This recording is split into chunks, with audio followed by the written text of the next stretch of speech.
नमस्कार।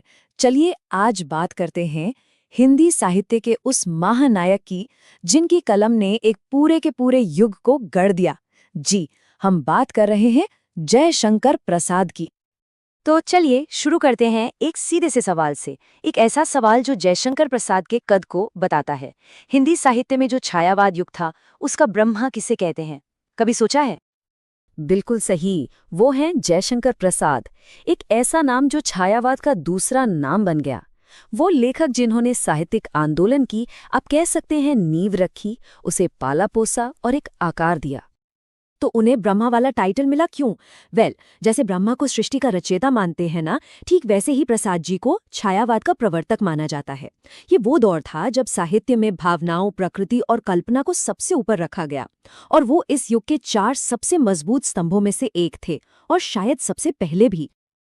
तो कौन थे ये जयशंकर प्रसाद? चलिए जरा उनके इस असाधारण जीवन को करीब से जानते हैं, जिसने हिंदी साहित्य की धारा ही मोड़ दी। उनका जीवन भी ना उनकी कविताओं जैसा ही था, काफी असाधारण। 1889 में काशी में जन्म हुआ, और ये जानकर हैरानी होती है कि उनकी स्कूल की पढ़ाई सिर्फ 7वीं क्लास तक हुई, लेकिन सीखने की जो ललक थी वो उन्हें घर पर सेल्फ स्टडी की तरफ ले गई, और वहां उन्होंने हिंदी और संस्कृत पर ऐसी पकड़ बनाई कि कमाल है। और अफसोस, सिर्फ 48 साल की उम्र में 1937 में वो हमें छोड़कर चले गए। पता है, एक मजेदार बात और भी है। उनके एक नहीं, कई नाम थे। बचपन में लोग उन्हें झारखंडी बुलाते थे, और जब उन्होंने लिखना शुरू किया, खासकर ब्रज भाषा में, तो अपना पेन नेम रखा कलाधर। तो अब चलते हैं उनके शब्दों की दुनिया में, देखते हैं कि उनकी कलम का सफर कैसा रहा और उससे क्या क्या नायाब मोती निकले।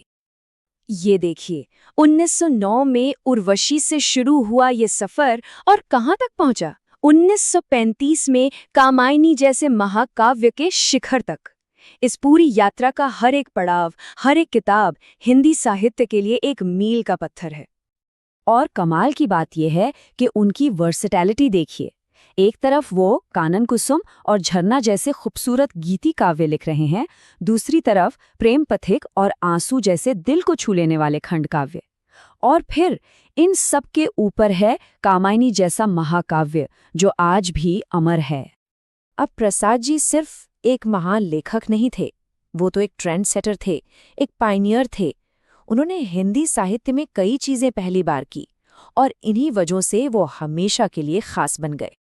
उनकी शुरुआत होती है 1906 में, उनकी सबसे पहली कविता सावन पंचक से।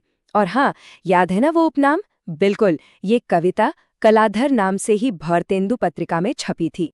फिर 1909 में आई उनकी पहली किताब उर्वशी, और ये कोई आम किताब नहीं थी, ये एक चंपू काव्य थी।